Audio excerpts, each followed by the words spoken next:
இயேசு கிறிஸ்துவின் இனிய நாமத்தினாலே உங்களை மனதார வாழ்த்துகிறேன். இந்த மனமகிழ்ச்சி நாளை காண செய்த தேவனுக்கு ஸ்தோத்திரம் உண்டாவதாக. கர்த்தருடைய கிருபை உங்கள் அனைவரையும் சூழ்ந்து கொள்வதாக.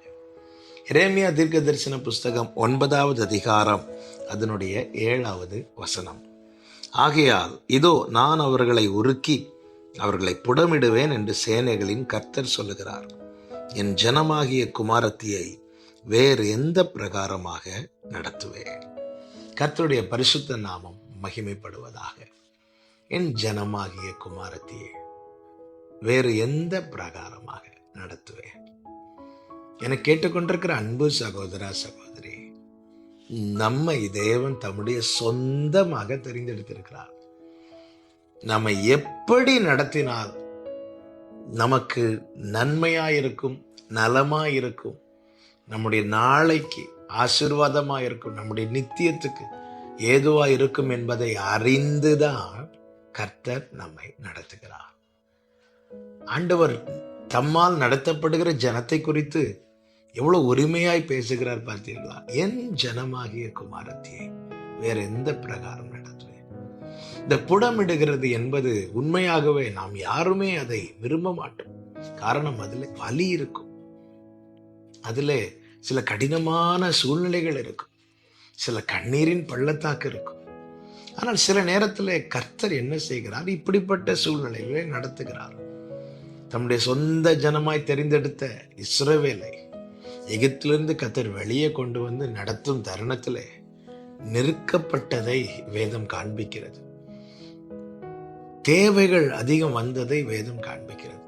பசியாயிருந்ததை காண்பிக்கிறது, தாகமாயிருந்ததை காண்பிக்கிறது. ஆண்டவரே, உங்க சொந்தமாய், உங்க சுதந்திர விதமாய் நீங்க தெரிந்தெடுத்த ஜனம் அல்லவா? அப்படி இருக்கையில் ஏன் நெருக்கத்தை அனுமதித்தீர்? ஏன் தேவையை அனுமதித்தீர்? ஏன் பசியை அனுமதித்தீர்? ஏன் தாகத்தை அனுமதித்தீர் என கேட்க தோன்றும்.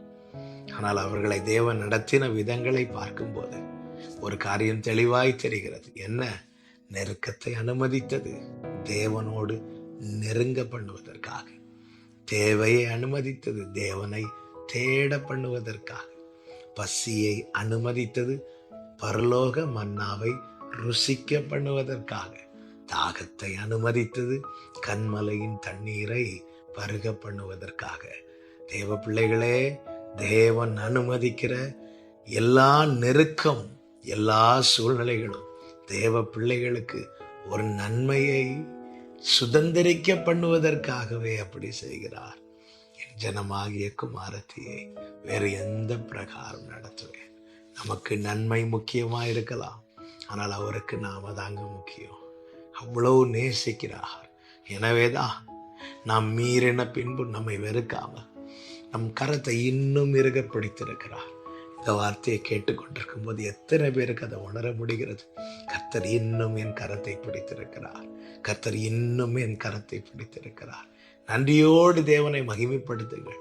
ஏன் இப்படிப்பட்ட சூழ்நிலையில வச்சிருக்கிறீங்க, இப்படி நடத்துறீங்க என்று முறையிடாமல், நேற்று இரவு அதிகமாய் முறுமுறுத்து படுத்தவர்கள் இன்று காலையில் எழும்பி இந்த சத்தத்தை கேட்டுக்கொண்டிருக்கிறீர்கள். ஆண்டவருக்கு ஸ்தோத்திரம் செலுத்துங்கள். நெருக்கமா உங்களை தேவனோடு நெருங்க வச்சிருக்கிறார். ரொம்ப தேவையா தேட வச்சிருக்கிறார். தேடுங்கள், கண்டடைவீர்கள். பசி, தாகம் எல்லாமே பரலோக நன்மையை சுதந்திரிக்கதான். சகோதரா சகோதரி, உங்களை கர்த்தர் எப்படி நடத்துகிறார்? உங்களை பார்த்து தான் சொல்லுகிறேன், என் ஜனமாகிய குமாரத்தியை வேறு எந்த பிரகாரம் நடத்துவேன்? கர்த்தருடைய கிருபை உங்களை சூழ்ந்து கொள்வதாக. நல்ல தகப்பனே, நன்றி அப்பா.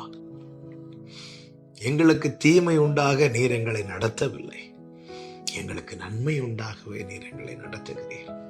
இதை அறிந்து உணர்ந்து உம்மை துதித்து முன் செல்ல கிருபை தாரும்.